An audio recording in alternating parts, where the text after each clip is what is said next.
Good morning. My name is Bill Spencer.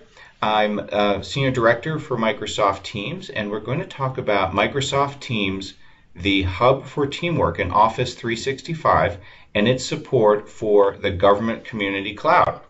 So some of you may be saying, why do I need Teams? I have Outlook, I have Skype for Business.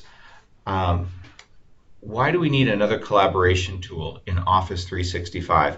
And the reason is that the nature of work has changed with the prevalence of internet access wherever people are generally, and the availability of multiple computing platforms, particularly mobile devices, so that now you really can collaborate with anyone, anywhere. There's internet access on any device that has an internet connection. And as a result, people are working more across organizations. They have a greater focus on teamwork within their organization, but also they're partnering outside of their organization. They're bringing in constituents and customers and partners and suppliers. So Teams is really designed for the way people are increasingly working now. And the whole group chat metaphor is just a big change in terms of the way to get work done. And what Teams is seeing is just explosive growth. It's the fastest growing business application in Microsoft's history. So we've already seen over 320,000 organizations adopt Microsoft Teams.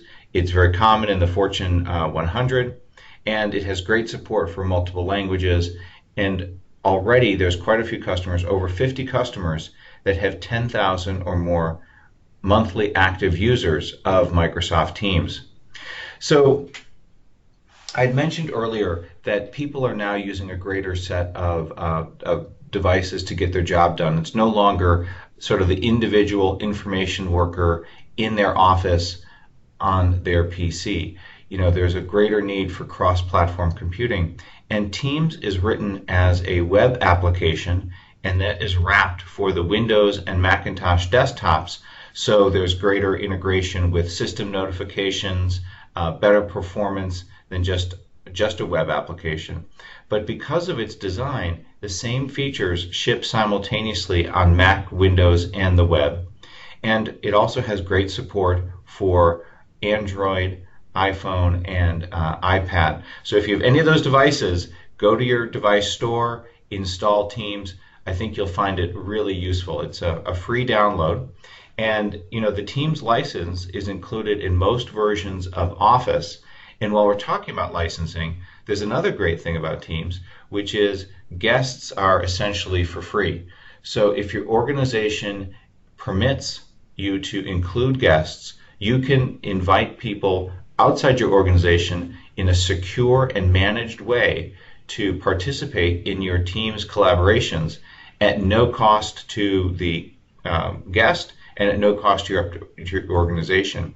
And it's kind of a 1-to-5 ratio. So for every one licensed user, you can have 5 guests.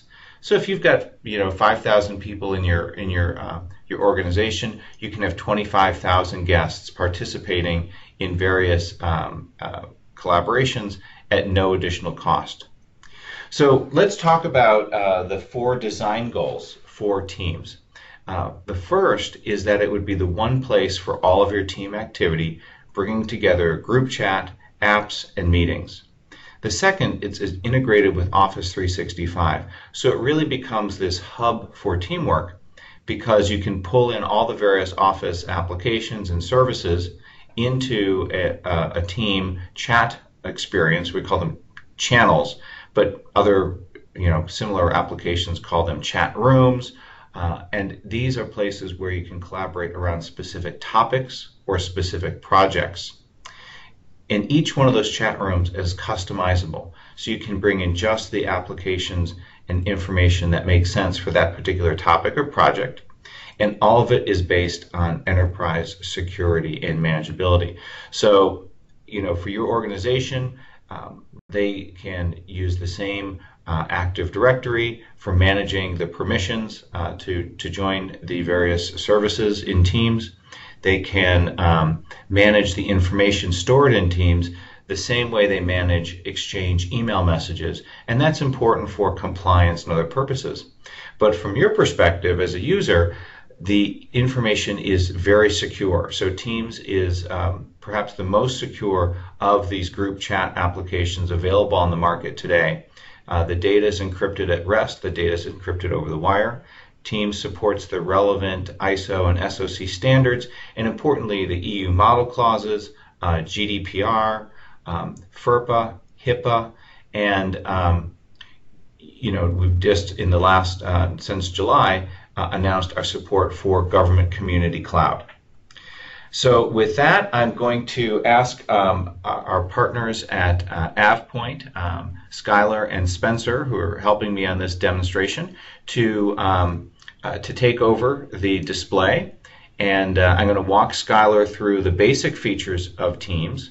I encourage you to take a look at AvePoint's solutions. Many of the government customers I've talked to recently have expressed concerns about some of the governance aspects of Teams. And AvePoint has some great solutions that are worth considering. Okay, so thank you very much, Skylar. Let me walk you all through the basic, the three large sections of Teams, and then describe some of these detailed features. So on the far left is a dark purple column called the app bar. And you can see the applications on there: activity, chat, Teams, meetings, and files. And we'll go through each one of these as we go through the demonstration.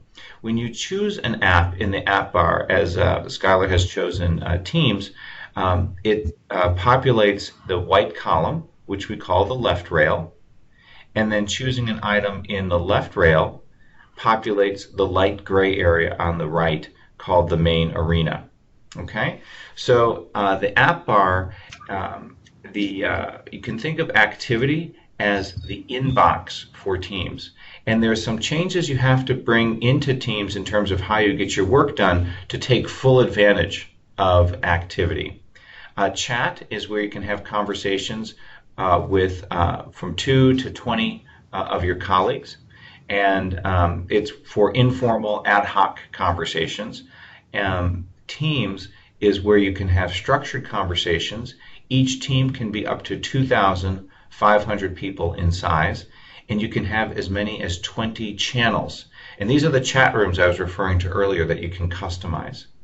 Meetings is a view into your Outlook calendar, and you can schedule meetings, like conference calls, audio calls, right here within Teams if your organization has turned those features on.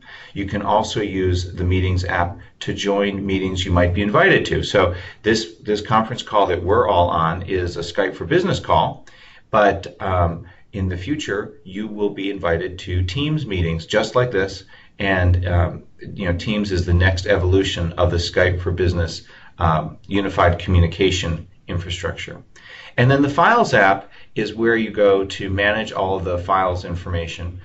It is a view into the SharePoint files and the OneDrive for Business files that are shared in various applications in Teams. And I'll describe some of that in more detail. Okay, so that's the app bar. And then the white column, the left rail, is where you get a lot of work done. And right now we're looking at 2 teams that Skylar is a member of. And the way to think about a team is that it is like a distribution list, like an email distribution list for group chat. So just think of a team as a collection of people. It's just a group of people. And then beneath each one of these team headers, we call these team headers, so there's 2. There's public safety and emergency response. Skylar, if you wouldn't mind, could you click on the little caret on the left side of public safety, just so we can see that view? Perfect. Okay. So you'll notice that when a team is created, by default there is a channel created called the general channel. And you could think of the general channel as a place for journal of all the information, all the changes that have happened to the team. And it's a place where most teams have announcements, welcomes, etc. So right now she's clicked on the general channel for the public safety team, and that's what's populating this light gray area on the right side. That area is called the main arena. And just to clear what else is going on in the left rail, at the very top you see there's a little pen with a paper icon, and that is used for creating a new chat. That's pretty much available all the time, so you can always access creating a chat. And at the bottom is where you can join or create a team, and we'll show an example of that in a minute. Now, talking a little bit more about the two teams, you can tell a team because it has that icon next to it. So there's a blue icon for public safety, and then there's a ... or a more menu on the right side of the left rail. Skylar, could you hover over one of the channels like General, and people can see that there are more options for almost every object in team. On the right side there is that ... but we usually hide it so that the user interface doesn't look too busy. Now, you can choose which channels you would like to have displayed by default. So you could think of the channels listed as kind of a reading list. And if there's something new since the last time you joined Teams or looked at a particular channel, then the channel's name will be in bold. So you'll notice that General in Public Safety is in regular font, and Campaign is in bold font, because there's something new there that Skylar hasn't read yet. And I'm just going to ask Musharraf Jawad, if you could mute yourself. Thank you very much. I appreciate that. And you'll also notice that in the main arena there is a last red line, because Teams keeps track of your place, so it saves your place for you. And everything below that last red line is new since the last time Skylar came to this particular channel. And those carrots that we're just talking about on the left side are helpful for, you can close those if you wouldn't mind, just to show how you can simplify your user interface a little bit. There you go. And let's open public or emergency response here. I wanted to show something else, which is you'll notice that there is a bucket for more channels. So this is additional channels in that team emergency response, but they're ones that Skylar doesn't track all the time. So clicking on that, she can easily access those channels if she'd like. And if she'd like to add them to her sort of lineup of reading, she could click on the star on the right side there, and she can add that to why don't you click on one of those just so people can see how that's added. And then if you wanted to remove it, let's remove corrections just to mix things up a little bit. Click on the ... and then click on remove favorite, and it puts that into the more channels bucket. There you go. So that gives you a sense for how you can customize your list of channels. The channels are in alphanumeric order after General. So General is always at the top, right beneath the team header, and then you have these additional channels in alphanumeric order. You can organize the order of the teams in the left rail, and why don't you click on public safety and drag it beneath emergency response so people can see how this can be customized. So the list of channels is individually customizable, and only you see your list of teams and channels in the order that you've set it up to be. But once you're in one of the channels in the left rail, everyone sees pretty much the same view that you do in the main arena in the light brown area. So let's talk about that, the light gray area, I guess I should say. So at the top of the main arena is a search or command box. Let's put in a search. This is one of the most popular aspects of Teams. Let's put in the word budget and hit return. And now the left rail has changed to be filled with search results, and you can click on one of those and it will take you right to that message that you might have in a chat or in a channel. There's also people. I don't think there's any that have budget in their name or title, but let's click on files and we can see all the places where either in the name of the file or in the content of the file the word budget is used. So this search aspect of Teams is so powerful. And if you think about a new tool, why do you need a new tool? Well, it saves you time. The typical weekend do-it-yourselfer probably only has one hammer, but a carpenter might have 4 or 5 hammers because they're working with different kinds of tools. It saves them time to have that tool. And for those of you who have, maybe spend half their day on half a dozen different projects, you're going to find a tool like Teams as a real time saver. And the way you save time in Teams is it comes from a couple different sources, but a big aspect of it is that you don't need to go and ask the other members of the projects you're on about information. You can find it yourself in Teams, because in a way in Teams you're sharing all this information in an open area where you may have restricted who has access to the team, but once you're a member of that team, you have information to a broad set of projects. Maybe projects that you don't have as an important of a role, but it is necessary in your job that you can easily find information about those projects. And using the search function in Teams, it's very helpful. The other big time savings is if you're joining a team that's already been existing, that's already gone on, you have easy access to all the previous decisions. You can see the conversations that led to the creation of different deliverables for your project. And this is particularly important because many of us are in organizations where in the next 2 to 5 years, as many as half of the employees are up for retirement. So they're not all going to leave right away, but they are going to start leaving.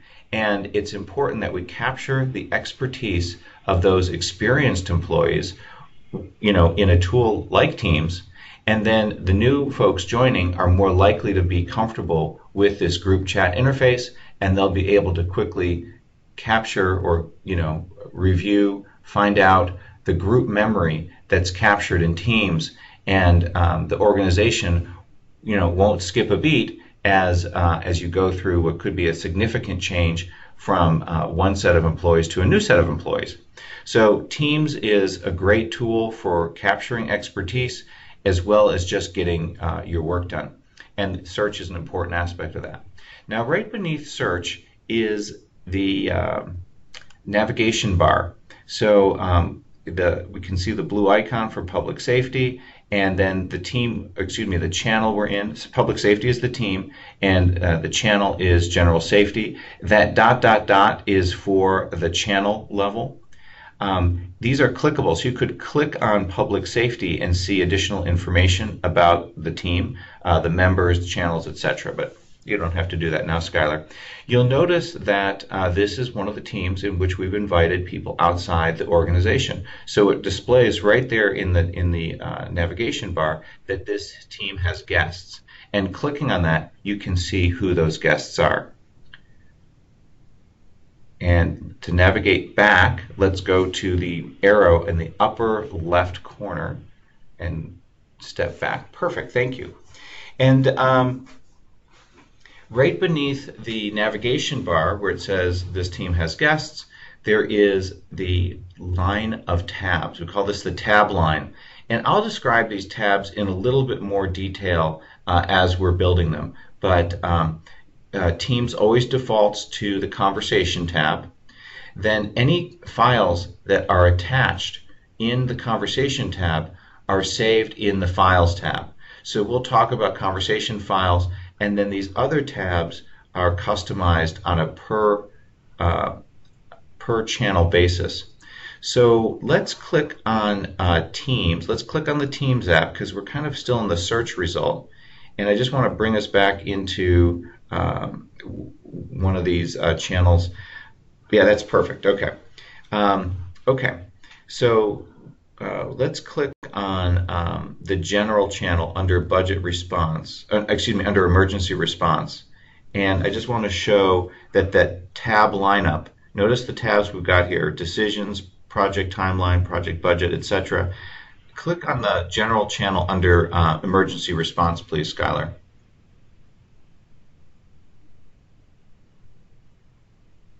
Exactly, yeah. And notice it's a different set. We've got wiki, home, historic document library, team notes, etc. So it is a different set of tabs. Why don't we scroll up just a little bit because I want to show an example of the threads that go on in the main arena. So moving down to the next area, we have in the main arena, we've got a series of threads. And if you could click, scrolling up just a little bit higher, I wanted to show a compressed thread. There we go, perfect. Notice where it says 2 replies from Sarah and Bill. Let's click on that. So in the channel conversations, the conversations are threaded. And this is another source of time saving. So instead of having to say, oh, earlier in the thread, Roxy said this, you don't have to provide context. You can just click on the reply for a particular thread. So why don't you click on reply and let's see, welcome to the team. You could just say thank you or some quick response. So notice she types return, hits return, and that response is posted. So that's added to that thread. Now other people viewing this will see her response because it's the latest. That will move this entire thread down to the bottom of the post, and we can show that in a minute. So the latest information is always at the bottom, and the threads will move. When someone adds something to a thread, then that thread becomes the latest, and it will be closest to the bottom of the page. It doesn't move in real time when you're watching it, but other people will have that experience who come to this channel separately. And you'll notice that when she clicks on reply, there is some formatting options or additional options that are right beneath her message. And then at the bottom of the page is where you go to create a new thread. And we'll show that in a little bit. That's called the compose box. So the threading is a time saver, and it is only available in the Teams app. In the chat app, the conversations are not threaded, and we'll show that later. Great. So now let's get some work done. Let's start a new team. So Skylar, if you could go to the bottom of the left rail, that would be where you create a chat. The bottom of the left rail is where you create a new team. Clicking on that join or create team button, you have the option of creating a team. So let's click on create team. And let's call this training 15 as the name of this team. Perfect. Now we have the option of having this team private, which means only the team owners can add folks to the team. Let's create a public team because the nature of training is you want everyone who's interested in the topic to join. So we're going to create a private team, or excuse me, a public team. And you'll notice that you could create this team using an existing team as a template. Again, this is a big time saver. If someone in your organization has created a very well structured team for managing a project, and you're starting a similar project, you might want to use that existing team as a template. You can only use teams that you're a member of as templates. We won't need to do that in this case. Let's click on next.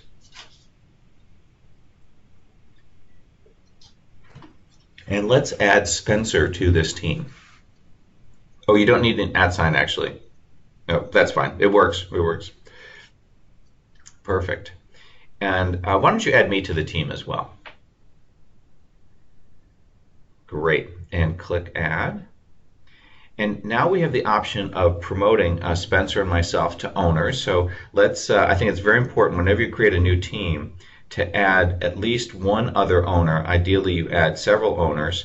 And that means when you're out of the office, say you're on vacation, someone else can help make changes to the team if those changes are restricted to the owner. Go ahead and click close. Great. So now we've got, you'll notice in the left rail, we have 3 teams: emergency response, public safety, and the new team with the pink icon, training 15. And then looking at the main arena, we have these helpful buttons. Oh, Spencer's already put in a post. That's great. Let's give Spencer a thumbs up. I think it's always nice to save time by just using the like icon and using that as a form of acknowledgement and thanks. Now we've got these helpful buttons right in the middle to add more people, create more channels, and open the FAQ. If you want to become a quick expert on Microsoft Teams, I suggest you take a quick read of the FAQ. It only takes about 5 minutes, and you'll learn the answers for the most common questions. Now we could reply to, let's hit reply to Spencer's post, and this time we are going to use an @mention. So let's do @mention Spencer. There we go. And let's backspace over his last name to keep it formal, and say, you know, with great with great power comes great responsibility, or whatever the line is from Spider-Man there. So now that he's an owner for this team, along with Skylar and myself, and go ahead and hit return. And Spencer, if you wouldn't mind, try looking up a GIF for Spider-Man, just so we put in some fun content here. But you'll notice that when you are on the receiving end, so we're looking at this from Skylar's perspective, you're on the receiving end of an @mention. Your name is in red, so see how Skylar's, in Spencer's post, Skylar's name is in red, and then there's this helpful red icon on the right that is the a badge for an @mention. Let's give Spencer a thumbs up on that one for sure. Thank you, Spencer. Spider-Man hanging out in the railroad tracks.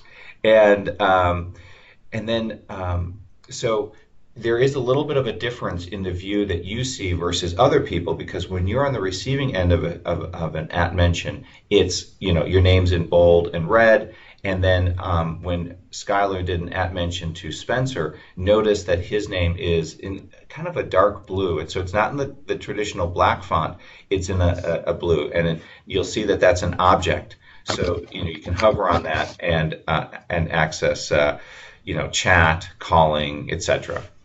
All right, so if you wouldn't mind, Spencer, just to give another sense of how these @mentions work, could you @mention Skylar in another channel that she's not in right now, maybe even another team, so we can see that when you receive an @mention and you're not in that particular channel, you'll get a notification up in activity. So if you recall earlier, I mentioned that activity is like an inbox for Teams, and these notifications related to @mentions are how you direct people to a particular post.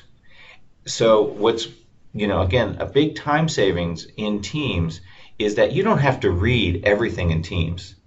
You know, the problem with email is the subject line, who it's from, who it's to, is not indicative of everything you need to do in email. So the problem is you have to read all your email to make sure there's no like hidden little landmines where maybe, you know, the lead on another team, not even your own manager, has asked you to do something, and now you've got to, you know, respond to that because it's kind of buried in email. You know, maybe the subject line is "thank you" that came in from a constituent, and now there's an action item to follow up. There's been 5 or 6 other people who've talked about different things on top of that initial email "thank you." You know, it's forwarded internally, and now there's a hidden sort of action item for you. Well, in Teams, you really don't have that, because everything in Teams you should consider an FYI only, unless you are individually @mentioned, as Skylar was. And when she is, you'll notice that up in the Activity app, there's that little 1 there, and that shows that there's something she's got to follow up on. And we'll do that in just a moment. But now let's use one of these icons up above to create more channels. So let's click on where it says create more channels, and let's create a channel called the urgent channel. I think that's always a helpful thing, to have one channel that you're going to use for escalations. And because this is important, let's check where it says automatically favorite this channel for the whole team. Great, okay. And let's click add. So we've created a channel that way. Now I'm going to show you another way to create a channel. let's go to the dot dot dot for the team header in the left rail, clicking on that, and just pause here for a moment. We can see all of the commands that you can have around teams. So you can remove this team as a favorite, you can manage the team, add a channel, add members, leave the team, edit the team, get a link to the team, delete the team. As team owner, Skylar has a lot of power here. Let's click on the third item, which is add a channel.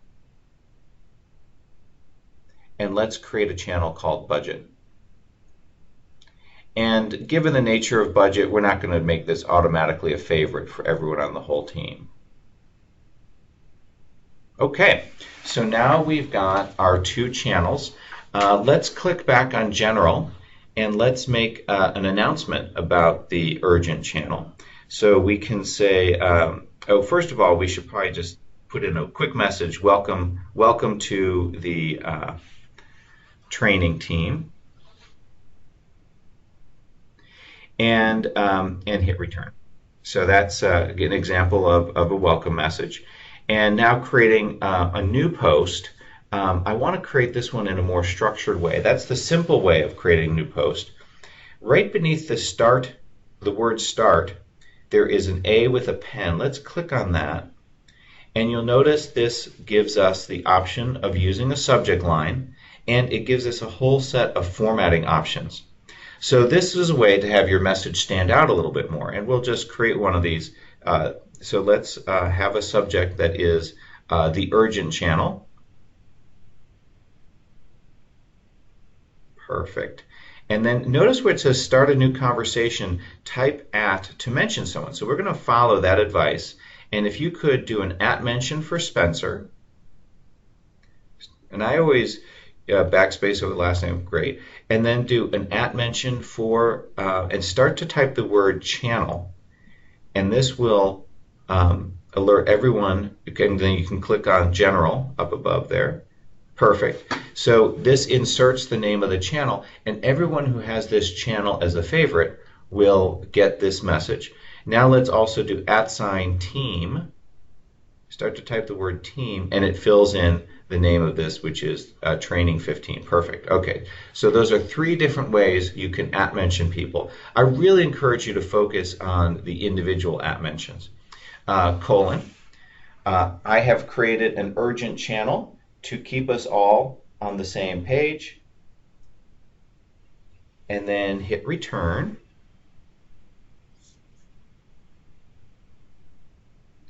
And hit return one more time. Now you'll notice that when you're in the Compose form version of the Compose box, you can hit return and it doesn't send the message. So this gives you, again, more formatting options. You can add space to make it easier for people to read your message.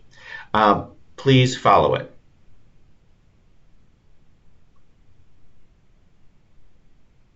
Excellent.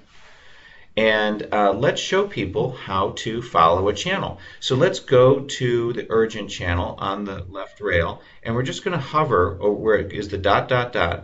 and let's click on that, and we can see the options at the channel level. So these are different from the ones for the team level. And here we can remove this channel as a favorite, we can edit this channel, get a link to the channel, delete this channel, and that last item is follow the channel. So let's click on follow the channel. And this means every time someone posts in the urgent channel, I will get a notice in my activity app. So just like an @mention, when you follow a channel, everyone can quickly get a notification of this. So I think it's always a good idea for every team to have a form of escalation, or drawing everyone's attention to something, and the urgent channel is a great way to do that. So you want to encourage people to follow specific channels, not necessarily I wouldn't follow every channel because you'd go crazy with all the activity, but follow the key channels like an escalation or an urgent channel, and that will pop it up into your activity app, into your inbox for teams, if you will. And Spencer, if you could post something in the urgent channel, and why don't you make it an important message so we can see what it looks like to be on the receiving end of an important message in the urgent channel. Okay, so there's another thing I'd want you to do for the urgent channel, and that's to get a link to the channel. So let's go and hover in that same place where we did before, the dot dot dot on the right side of the left rail for the urgent channel, and let's get a link to the channel. Great, copy that into your clipboard. And now let's select the text where it says an urgent channel right in the body of your post. Perfect. And use the formatting line, and where there's the two links of a chain, click on that and paste that in, and then click insert. That's great. So now we've linked these two different, we've linked from a channel to a post. You can link between posts. You can also link to files. So I use links all the time in Teams to direct people, again, trying to save them time. Now, it's a little subtle, the formatting of that hyperlink. So let's select that, and let's make this more obviously clickable by making it bold and underlining it. And let's change the font color using the A with the underline. There we go, to some font there. Perfect. Okay, that's great.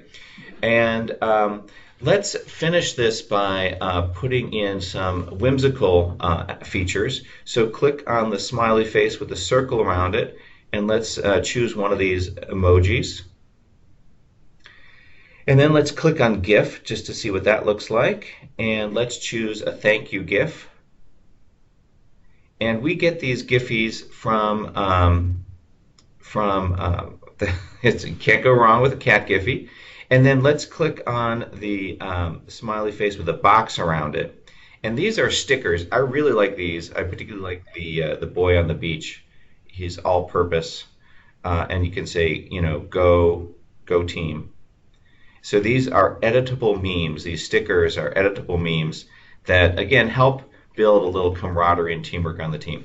Now, hitting return doesn't send a message in compose form, but using the paper airplane icon on the far right, clicking on that, we can send this message and see what we look like here. That's great. So we've talked about the urgent channel, we've done @mentions, we've used some formatting on both text and spaces, and then we've added some of the fun elements in Teams to make this stand out.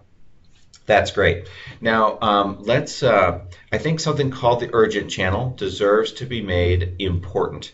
Now, notice there is, Spencer has posted in the urgent channel, and that means that, and he's posted an important message. So we get that exclamation mark there, so that draws our attention to it. We also get a 1 because I believe he did an @mention. We'll look at that in a second. And then up in activity, because we're following that channel, we've also gotten another pill count in activity. So those pill counts are very helpful to draw our attention to the key things we need to get done in Teams. Great. Now let's show how we can make an important message, just like what Spencer did. Let's go to the ... for the message we just created, and hover there, and let's click on that ... and we can see that we have the option to edit, to delete this message, to mark it as unread, or to copy the link. Let's click on edit, and see what that exclamation mark is on the formatting. Let's click on that. And by the way, there's also, just to point out another subtle feature here, if you work in software development, the open parens / close parens is a great way to exchange code snippets in Teams. Okay, great. Now let's click on the send icon one more time, and notice that we now have important in bold and red on the top of the message, and we have the red exclamation mark badge on the right side. All right. So that gives you an example of how you can have really effective, rich messages posted here in Teams. Now let's click on the budget channel, and I want to show you how you can customize a channel. And we'll start out with a very simple post, and we'll say, at Spencer, please review and approve my training budget by Monday.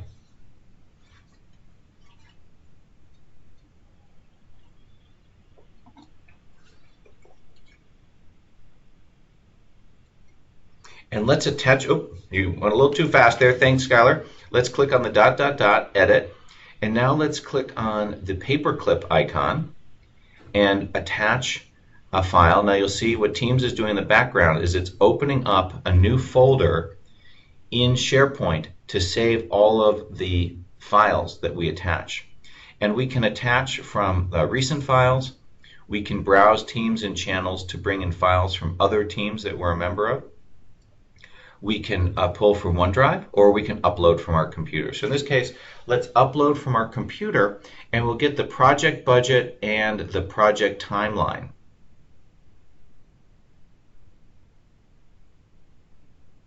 There we go. Let's capture both of those. Click Open, and you'll notice there's a light green status bar on the bottom of each one of these attachments showing you when it is complete. And let's go ahead and click the paper airplane icon to send with our attachments. So it looks like we've attached these files just as we might say in Outlook, but in fact these are cloud links, and the files really have been uploaded into SharePoint. So let's click on the Files tab, and we can see those two files stored here. This is a view into SharePoint. If we wanted to open SharePoint in a browser, we could click on the Open in SharePoint link. But you'll find almost all the features you're looking for right here in this view in the Files tab. And to see all the options, again, we look for the More menu, so the dot, dot, dot on the far right. Let's do it for Project Budget. There's a dot, dot, dot there. Perfect. And let's look at these options. We can edit this file in Teams, in Excel. We can open this in SharePoint. We can move, copy, download, delete, rename, get a link, make this a tab. Now, these are almost all the things that people do in SharePoint. There's a few things you might need to do in SharePoint, like to set up a workflow or to set permissions. And in that case, I'd recommend you open in SharePoint. But in this case, let's make this a tab, and let's discuss what a tab is. So, in the ideal world, you get a project team together and you're able to all get in a conference room and discuss a project like this training project. And you're able to take advantage of the whiteboards on the walls of your project or your conference room. And typically someone will write down, well, here are the key decisions we need to make. Maybe someone else will draw a timeline with key milestones, and often someone will write down a rough set of notes around budget. And all of these are helpful ways of thinking about this particular project or this particular topic that you're working on. Well, today we can't get most of our team together at the same time, much less in the same conference room, because people are working in different facilities. Sometimes people are working on different shifts. We have a whole set of challenges in terms of coordination. Well, Teams helps bring everyone together as if we were all working at the same time in the same facility with this concept of channels, because each one of these channels is like a virtual conference room. And you can think of the tabs as being the sections of a whiteboard along the side of your project room. And what's great about these tabs is I can access these from my mobile device, I can access these from the web, from my desktop. Wherever I'm working, as long as I have internet access, I can log into Teams and I can get on top of all the key elements of the project. So this channel becomes the single source of truth for any particular topic or any particular project that your team is working on. You have the conversations, you've got access to the files, and through these tabs, you have access to other key information that you want to highlight for the whole team to share. So let's add another tab here. Let's click on the plus icon. and we can see the various objects for additional tabs. Many services in Microsoft Teams are currently available, and more are coming. We were expecting Planner to come in this month of November. We're expecting Stream and Forms and others to be coming relatively soon. Our goal is that all of the features that are available in the commercial version of Teams become GCC compliant, and that's really our only challenge, is getting all these services to be compliant so that they can be available for our government customers as well. Let's click on PowerPoint, and let's choose the project timeline, but let's change the name. Before you click Save, let's change this name to Timeline. Perfect. Okay, and click on Save. So now we have another tab, another element of our whiteboard on the side of Teams, and let's go to Wiki, and let's change the name of Wiki to Decisions. And click on the caret next to the name Wiki, and let's rename this as Decisions, and click on Save. And then where there's that little plus, let's click on the plus. I'm sorry, not that plus, I meant inside Wiki itself. There we go, add a new section, and where it says your content goes here, let's say at Spencer, perfect, approved budget 11/20. 18, yeah, that's fine. So anyone later can see what key decisions we made as a group. All right, let's click on the Conversations tab, and you'll notice in Wiki you can use @mentions as well. When Skylar did that, it gave an activity notice up in Spencer's activity app. So now you can see that there's 4 of those for Skylar, and I'm sure there's several now for Spencer as well. Let's just scroll up here. I want to see what Spencer's done. It looks like let's give him a thumbs up. And let's also bookmark this item so we can come back to it later. Yeah, exactly. So you'll notice these little bookmarks, and see how up in her profile picture the item has been saved. So these bookmarks are a really helpful way to keep on top of the various things that you do in Teams, and we'll show that later. Now let's go back into our project budget, and I want to share some other aspects of a tab. So these tabs are super helpful. Not only can you refer to information this way, but you can also have a conversation about it. And to do that, let's use the arrow to the upper right and to the lower left icon right there. That expands out the view. Perfect, yeah, that one. And that expands the view so it takes up the left rail. And now let's add the chat window by clicking on the chat icon. And we can start a conversation, and you can say @Bill, so this is a post to me, @Bill, there we go. Please review item 12, is that enough money for legal? And in this case, I will get a notification in my activity app, so I'll know to come and find this. And what's great is I can find it here in the tab. So notice we didn't have to edit the document. We didn't have to put a comment in the document. We can have a conversation about this document right here alongside. So this is why you might want to promote a document to being a tab, is if it's the kind of thing your team needs to have a conversation about. So let's click on the back arrow in the upper left corner, so we can see that this conversation that Skylar started here in this tab is also available in the Conversation tab. So the Conversation tab keeps track of all the conversations, even if they happen alongside a particular a particular tab, and clicking on that green icon there for project budget brings us back into that tab. So why don't you click on that? So when I go to respond, I can jump right in here and I can click on the edit button and quickly edit this if I wanted to change the amount for legal. And what's nice is later on people can see, oh, it was Bill who went and changed, the legal number. So that's a great aspect of tabs. They're a great place for collaboration. Now you can also customize the order that the tabs are across the top.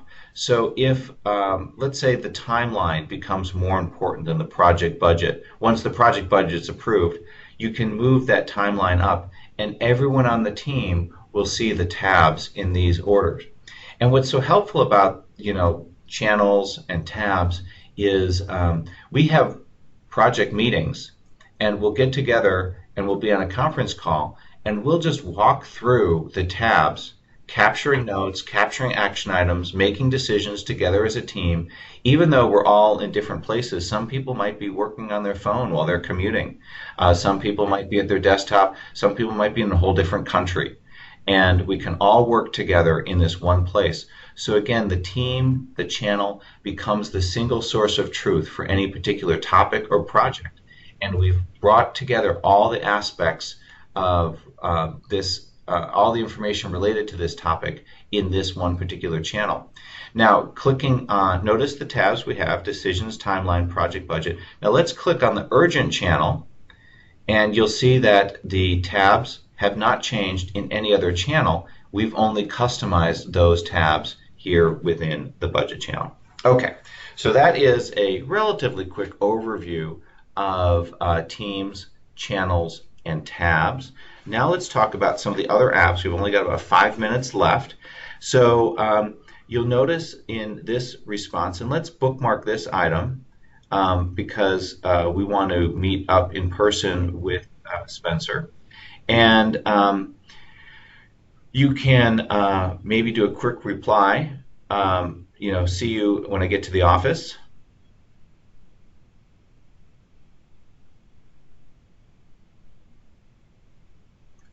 Perfect.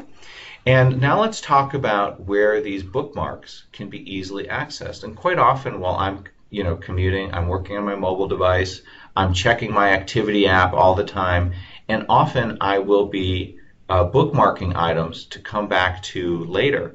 And in this case, I've bookmarked this item. Now, Skylar, let's go up to your profile picture and let's look at the saved items. So clicking on saved, it brings up those items that I've bookmarked, and I can unbookmark them either in the left rail or in the main arena. Unbookmark that, click on the next one. You can unbookmark that one when you've gotten a chance to respond to those and get those done, which is great. Then I can go up into my activity app, and you'll notice I've got 3 notifications. So there's 3 new things I got to do, and the first one's chosen here. And I can filter these to find all those places where maybe I've been specifically @mentioned. So let's filter these and look for the @mentions. It's a very common thing for me to do. So let's click on where one of these is unread. So notice it's in bold. And when we click on that, it removes the activity pill count, that red badge on top of activity app. So great. So we've been able to clear our activity. Let's filter this one more time for all the times people replied to a message that we were on. So what's so great about activity is I don't have to read all of the channels in all of the teams. I might be on 200 channels. I don't have 200 inboxes. I have my inbox in team, my inbox in Outlook, and then I have my activity app in Teams. So let's click on where Spencer replied to your earlier message there. And I can quickly find all the relevant information in Activity app. And if someone says to you, hey, did you read my post? I say to them, well, did you @mention me? And if they didn't, then I say, well, please do that. And often people will reply to, could you reply to Spencer's mail and just @mention me, just @mention Bill. So very often we will have responses where, and that's all they do, just hit return. and that'll be the extent of the response, because what Skylar's doing is, hey Bill, go look at this, and I'll immediately know, because I'll get that an activity app. Let's click on chat and talk about the chat app. So gosh, we don't have any conversations yet. We got to fix that. Let's click on the pen with a paper icon, and let's create a chat with Spencer.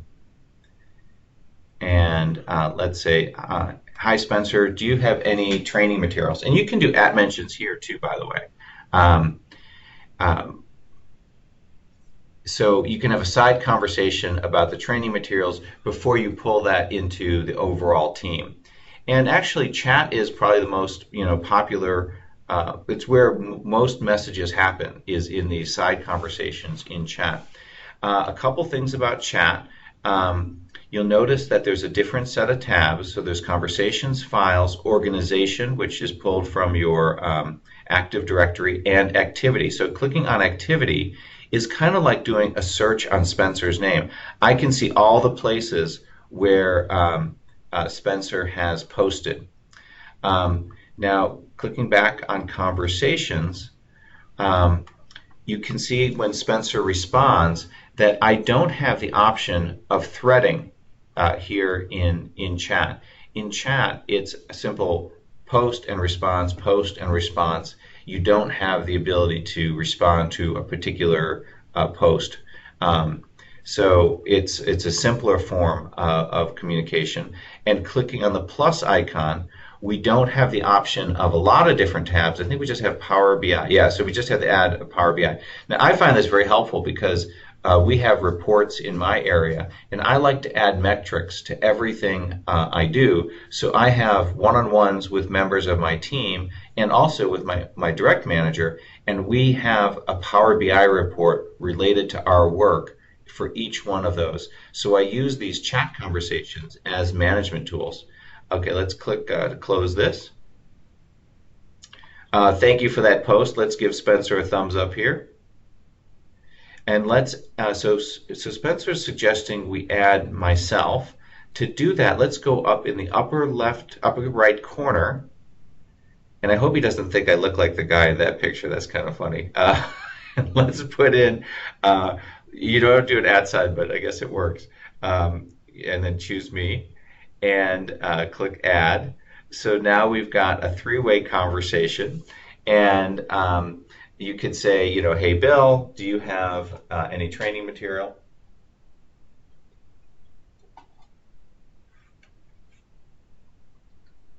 And hit return.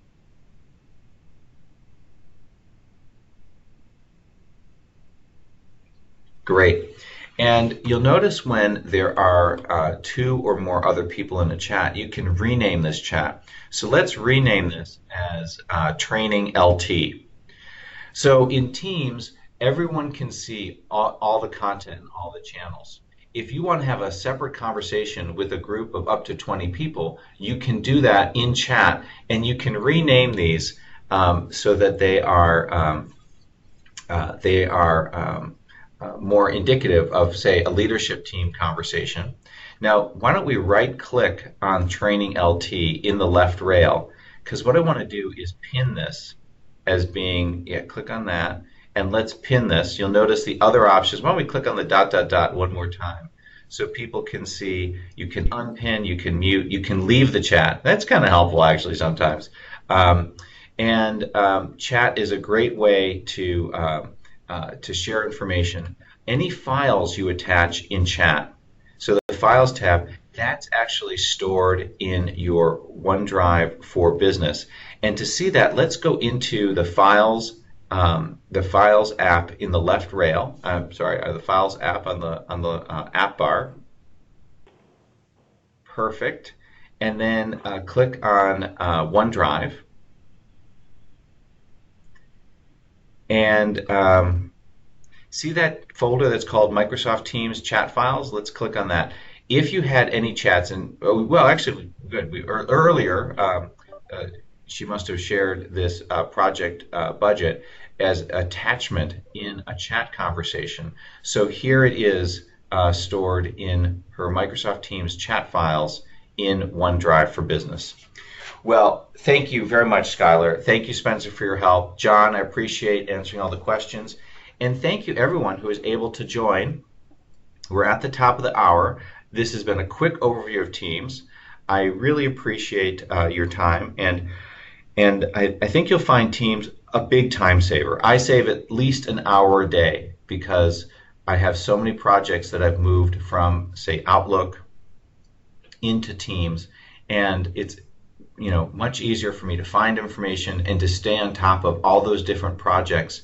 And when I context switch, from one project to another, everything is customized inside the channel, so it's so easy for me to do that. So I hope you can try it out in your organization and find the same level of time savings and productivity benefits from Microsoft Teams with support for Government Community Cloud. Thank you all very much.